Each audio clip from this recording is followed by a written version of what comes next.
وعملوا الصالحات وتواصوا بالحق وتواصوا بالصبر. صدق الله المولانا العظيم وصدق رسوله النبي الكريم ونحن على ذلك من الشاهدين والشاكرين والذاكرين والحمد لله رب العالمين. আমরা সবাই পড়ি আলহামদুলিল্লাহ। আলহামদুলিল্লাহ। আল্লাহ তাআলার দরবারে লাখো কোটি শুকরিয়া যে মহান রব্বে কারীম আমাকে, আপনাকে, আমাদের সবাইকে এখানে আসার বসার তৌফিক দান করেছেন। এজন্য সবাই আরেকবার দিল থেকে, মন থেকে আল্লাহকে রাজি খুশি করার জন্য, আল্লাহকে দেখানোর জন্য পড়ছি আলহামদুলিল্লাহ। আলহামদুলিল্লাহ। আমরা সবাই সংক্ষিপ্ত দরুদ শরীফ পড়ে সকালে বলি সাল্লাল্লাহু আলাইহি ওয়াসাল্লাম। সাল্লাল্লাহু আলাইহি ওয়াসাল্লাম। সময় খুব অল্প, ভূমিকা আর নয়। পূর্বের আলোচকগুলো বিভিন্নভাবে ভূমিকা দিয়ে বললেন। যাই হোক, খয়রাবাদ উত্তরপাড়া নাজাতুল উম্মাহ জামে মসজিদের উদ্যোগে 26তম বার্ষিক তাফসিরুল কোরআন ও দোয়ার মাহফিল। উক্ত মাহফিলের প্রধান আলোচক হিসেবে তাফসির পেশ করবেন বিশিষ্ট ইসলামী চিন্তাবিদ মুফাসসির কোরআন হযরত মাওলানা ফয়জুল্লাহ ফয়সাল ভাই, ঢাকা।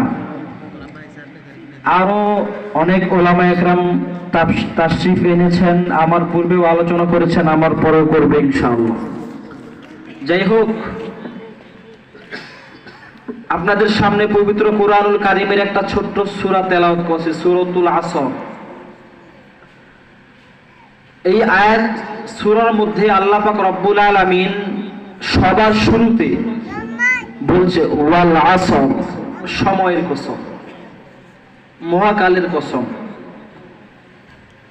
আল্লাহ তাআলা সমস্ত পৃথিবীর যতগুলো জিনিস সৃষ্টি করেছেন সবগুলো জিনিস নিয়ে কসম খাইতে পারে, কিন্তু মানুষ একমাত্র আল্লাহ ব্যতীত আর কোনো জিনিসকে নিয়ে কসম খাইতে পারে না।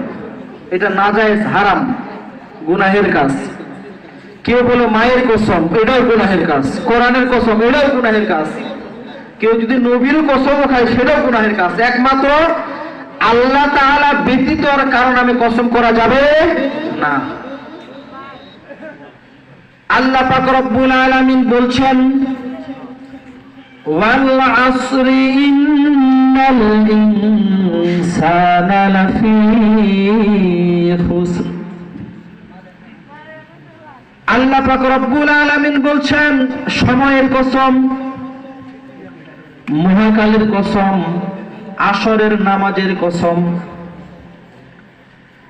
ইন্নাল ইনসানা লাফি খুসর, নিশ্চয় মানুষ ক্ষতিগ্রস্তের মধ্যেই আছে। আল্লাহ পাক রব্বুল আলামিন বলেন কোন ব্যক্তি যদি দুনিয়ার মধ্যে 4টি কাজের মধ্যে নিয়োজিত থাকতে পারে ওই ব্যক্তি কখনো ক্ষতিগ্রস্তের মধ্যে থাকতে পারে না। এরপরে আয়াতে আল্লাহ পাক রব্বুল আলামিন বলছেন 4টা জিনিসের মাধ্যমে মানুষ ক্ষতি থেকে দূরে থাকবে। এই যে আল্লাহ পাক রব্বুল আলামিন সময়ের কসম বললেন, আমরা হেলাই খেলাই কত সময় নষ্ট করি, হেলাই খেলাই কত মানুষকে এমনি এমনি সময়গুলো চায় চলে নষ্ট করি। আল্লাহ পাক রব্বুল আলামিন বলেন হে মুহাম্মদ, আপনি আপনার উম্মতদেরকে জানাই দেন তারা যেন সময় নষ্ট না করে, তারা যেন সব সময় ভালো কাজের মধ্যে নিমজ্জিত থাকে। আল্লাহ পাক রব্বুল আলামিন মুহাম্মদুর রাসূলুল্লাহ সাল্লাল্লাহু আলাইহি ওয়াসাল্লামকে বলেন হে নবী, আপনি আগে নিজের সময়ের গুরুত্ব দেন, এরপর আপনি আপনার উম্মতদেরকে বুঝায়া বলেন ও আমার সাহাবারা, ও আমার উম্মতেরা, তোমরা কখনো সময় নষ্ট করবা না। আর কেউ যদি সময় নষ্ট করে সে দুনিয়ার মধ্যে ক্ষতিগ্রস্তের মধ্যে থাকবে। কেউ যদি পড়ালেখায় হেলায় খেলায় সময় কাটায় রেজাল্ট খারাপ হবে। যখন রেজাল্ট চলে আসবে, নির্দিষ্ট একটা সময় চলে আসার পরে পরে আফসোস করবে, হাই কি করলাম, আগে যদি ভালো করে পড়তাম। তার মানে সে সময় নষ্ট করেছে। এজন্য আল্লাহ পাক রব্বুল আলামিন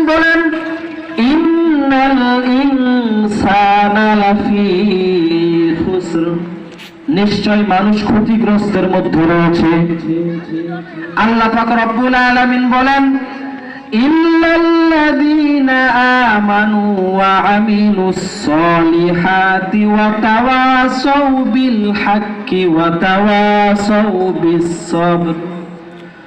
আল্লাহ পাক রব্বুল আলামিন বলেন, যার মধ্যে চারটা গুণ থাকবে সে কখনো দুনিয়ার মধ্যে ক্ষতিগ্রস্ত হতে পারে না, ক্ষতিগ্রস্ত হতে পারে না।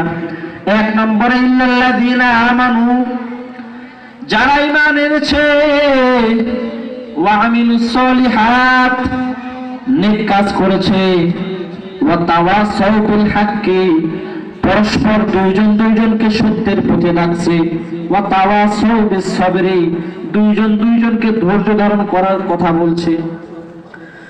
আল্লাহ পাক রব্বুল আলামিন বলেন, এই চার প্রকার ক্যাটাগরির মানুষ ব্যতীত সকল মানুষ দুনিয়ার মধ্যে নিমজ্জিত ক্ষতির মধ্যে রয়েছে।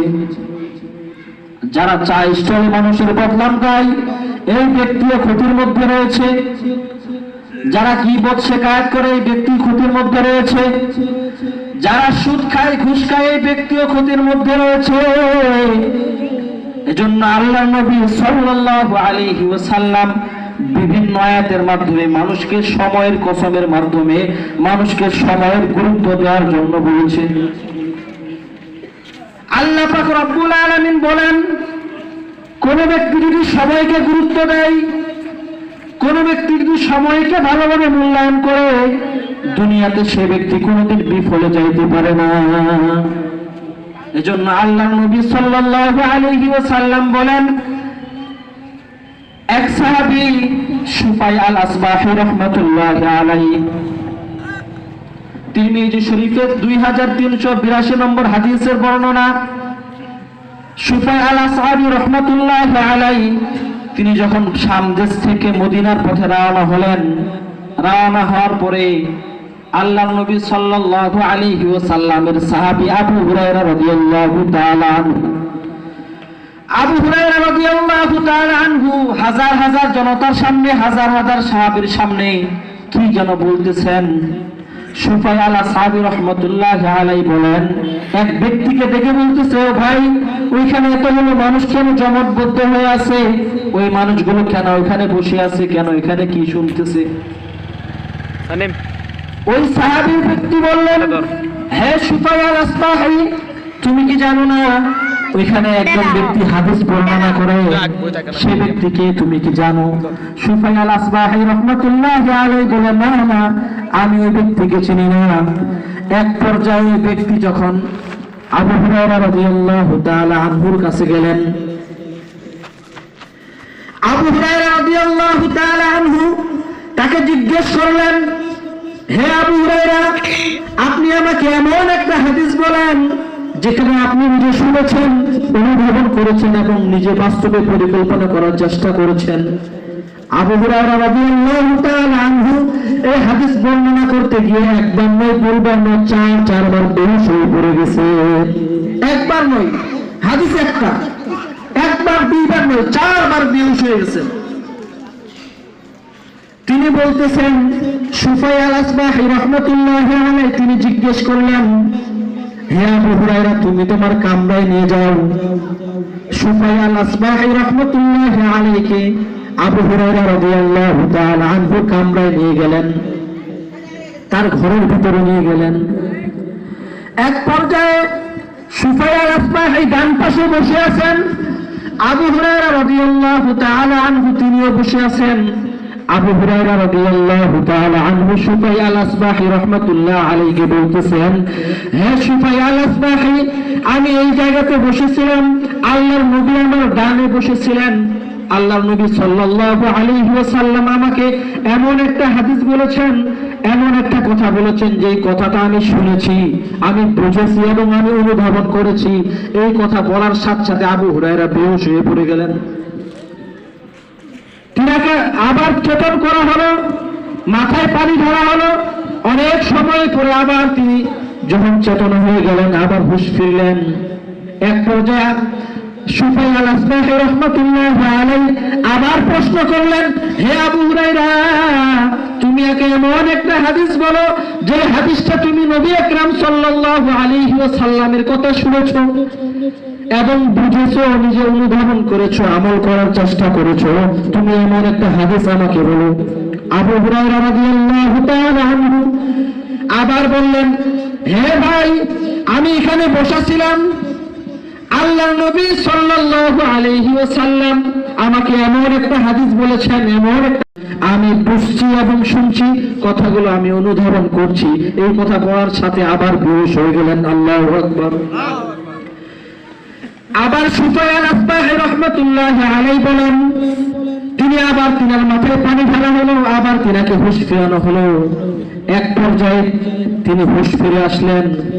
তিনি আবার বললেন, হে আবু হুরায়রা, তুমি আমাকে এমন একটা হাদিস বলো, এমন একটা হাদিস বলো যে হাদিস তুমি নিজে শুনেছো এবং অনুধাবন করেছো, তুমি বিশ্বাস করেছো, এমন একটা হাদিস বলো।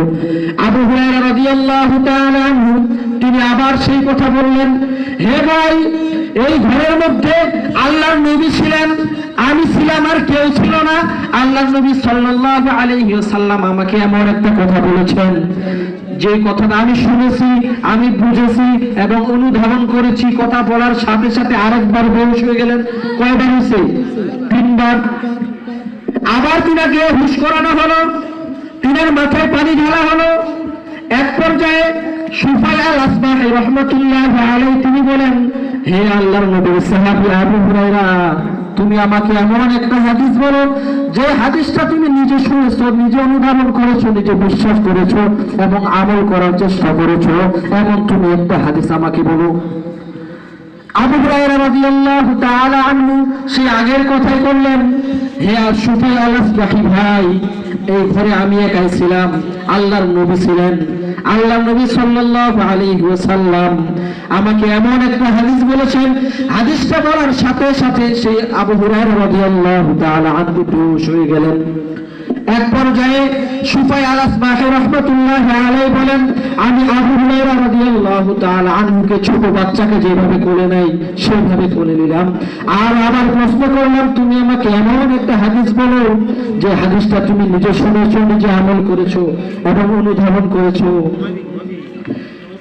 আবু হুরায়রা রাদিয়াল্লাহু তাআলা আনহু বলেন, ভাই, আমি তোমাকে হাদিসটা বলতেছি, কোন ব্যক্তিকে আমি একবার নয়, 2 বার নয়, 4 বার বেহুশ হয়ে গেলাম।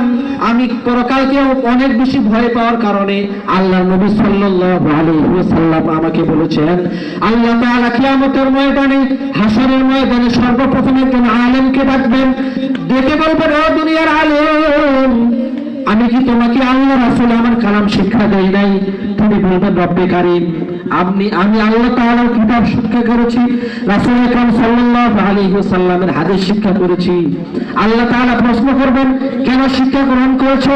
আল্লাহ তাআলা তার উত্তরে বলবেন, সে আলেম বলবেন, আমি দুনিয়ার মানুষকে জান্নাত জাহান্নামের কথা শুনিয়েছি, দুনিয়ার মানুষকে ভালো কথা বলেছি এবং আমি আপনাকে এবং আপনার রাসূলকে রাজি খুশি করার চেষ্টা করেছি। আল্লাহ তাআলা বলবেন, না না, তুমি মিথ্যা বলেছো, তুমি এই জন্য মানুষকে কোরআন শিক্ষা দিয়েছো, তুমি এই জন্য মানুষকে ওয়াজ করেছো, তুমি এই জন্য মানুষকে খারাপ কথা থেকে বিরত রাখেছো, যাতে মানুষ তোমাকে আলেম বলে, ভালো বক্তা বলে, এই জন্য তুমি শিক্ষা করেছো।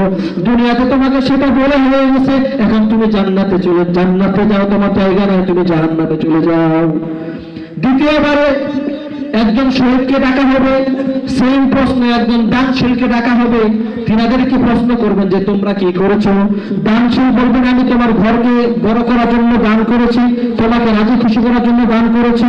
এবং শহীদকে বলবে, আমি আল্লাহ তাআলা ইসলামকে রজ্জু করার জন্য, ইসলামকে রক্ষা করার জন্য দান করেছি, আমি ইসলামকে রক্ষা করার জন্য নিজেকে শহীদ মনে করেছি। আল্লাহ তাআলা বলবে, না না, তুমি মিথ্যা বলেছো, তুমি এই কারণে শহীদ হয়েছো, এই কারণে তুমি দান করেছো যাতে মানুষ তোমাকে বড় দানবী বলে, মানুষ তোমাকে বড় শহীদ বলে, এই কারণে তুমি দান এবং শহীদ করেছো। আল্লাহ পাক রব্বুল আলামিন বলেন, ও দুনিয়ার মানুষেরা, তোমরা শুনে রাখো, কোন ব্যক্তি জেনা করেছে, সুদ খেয়েছে, ঘুষ খেয়েছে, মদ খেয়েছে, এদেরকে আমি দিয়ে জাহান্নাম উদ্বোধন করব না। এই তিন প্রকার ব্যক্তিকে দিয়ে আমি আল্লাহ তাআলা জাহান্নাম উদ্বোধন করব। আল্লাহ তাআলা আমাদের সকলকে কথাগুলো বুঝার এবং আমল করার তৌফিক দান করুন। ওয়া আখিরু দাওয়ানা আলহামদুলিল্লাহি রাব্বিল আলামিন। আসসালামু আলাইকুম ওয়া রাহমাতুল্লাহি ওয়া বারাকাতুহু। আলহামদুলিল্লাহ।